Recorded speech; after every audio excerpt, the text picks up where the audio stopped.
जो धन तुम कमा करके ला रहे हो, अन्न कमा करके ला रहे हो, उस अन्न से, उस धन से किसी को सताया तो नहीं जा रहा है। यदि किसी को सताया जा रहा है, पीड़ा पहुंचाई जा रही है, तो वो अन्न कमाई से दूषित हो जाएगा, खाने वाले की बुद्धि बिगाड़ देगा।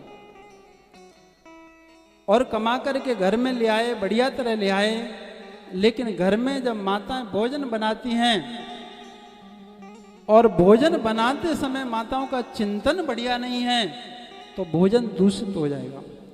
अब भोजन को घर में दो तरह से पवित्र करना है। एक तो भाव शुद्धि, बनाते समय विचार चिंतन शुद्ध रखो, भगवान का नाम लेते हुए भोजन बनाओ, कीर्तन करते हुए भोजन बनाओ, नाम जप करते हुए भोजन बनाओ। यदि तुमने किसी महापुरुष की शरण प्राप्त करी है, किसी को गुरु बनाया है, तो उन्होंने जो नाम जप दिया है, उस नाम जप को करते हुए भोजन बनाओ। और नाम जप नहीं है तो हरे कृष्ण कृष्ण कृष्ण हरे हरे, हरे राम हरे राम हरे हरे, इस महामंत्र का जाप करती हुए भोजन बनाओ। तो भाव शुद्धि। और भोजन बनाने के बाद घर में ठाकुर जी को भोग लगाओ, क्योंकि भोग लगाने से वो भोग जो है प्रसाद बन जाता है। और प्रसादे सर्व दुखा नाम हानिरस्योप जायते, प्रसाद पाने से सारे दुख कलेशों की निवृत्ति होती है नारायण। लेकिन आज के परिवेश में घर में भाव शुद्धि करना बड़ा मुश्किल का काम है। घर में कोई न कोई झगड़े कलेश बना ही रहता है। हाँ, घर में झगड़ा हो गया, लड़ाई हो गई, पति पत्नी में झगड़ा हो गया। अब पति पत्नी में झगड़ा होता है तो समझदार माता होती हैं तो वो तो थोड़ी मर्यादा रखती हैं, लेकिन ना समझ होती हैं तो पति पत्नी को कूटता है तो पत्नी पति को कूट डालती है, और पति को न कूटे तो बच्चों को कूट डालती है। बच्चे नहीं मिले तो बर्तन फोड़ देगी, किवाड़ तोड़ देगी, झाड़ू तोड़ देगी, कछुन कछू, मतलब इस तरह से घरों में बेबहार रहते हैं। और ऐसी स्थिति जब घर की हो जाती है तो बहुत समय तक जो है मनों में क्रोध रहता है। अब भोजन का समय हो गया, लल्लू के पापा से हो गई लड़ाई, और लड़ाई में जो है रोती जा रही है, और भोजन का समय हो गया, भोजन बनाती जा रही है, आंसू टपक रहे हैं, आटो मार रही है। हाँ? और आंसू टपक रहे हैं तो ये भी टपक जाती है कभी कभी रेंट।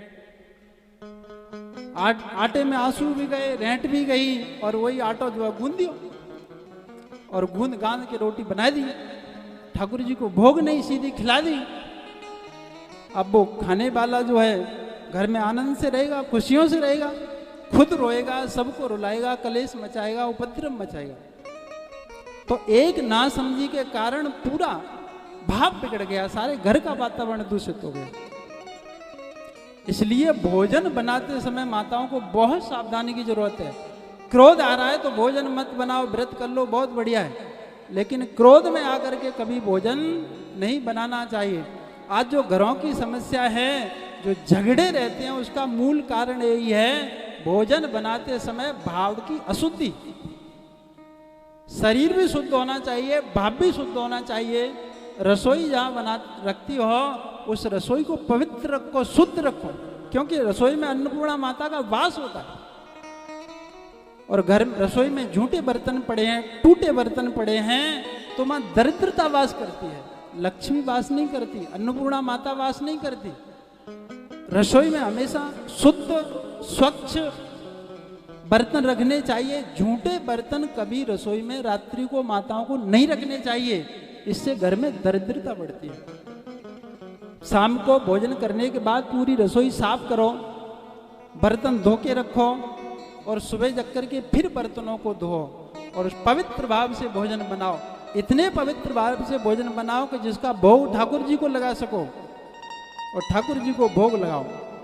लड़ाई झगड़ा करना हो तो निवृत्त होकर करो, लेकिन भोजन के समय बिल्कुल नहीं। यदि ये व्यवहार तुमने घरों में बना लिया तो तुम घर को अपने आप स्वर्ग बना दोगे। हाँ? कहीं घरों में झगड़े दिखाई नहीं देंगे, केवल आहार शुद्धि हो जाए तो। और आहार भोजन जब शुद्ध होता है तो देखो, अन्न की 3 खुराक होती है। अन्नस्य त्रिधा गति, अन्न की जो भाव शुद्धि की सूक्ष्म खुराक होती है वो मन को जाती है। दूसरी खुराक होती है जो शरीर को जाती है, और तीसरी जो खुराक मलमूत्र से। तो सूक्ष्म खुराक मन को जाती है, तो जैसो खाओगे अन्न वैसा बनेगा मन, ये कहावत है, लोकोक्ति है। तो इसलिए इस पर विशेष ध्यान रखो। और जिसका वातावरण शुद्ध नहीं है तो वो घर तो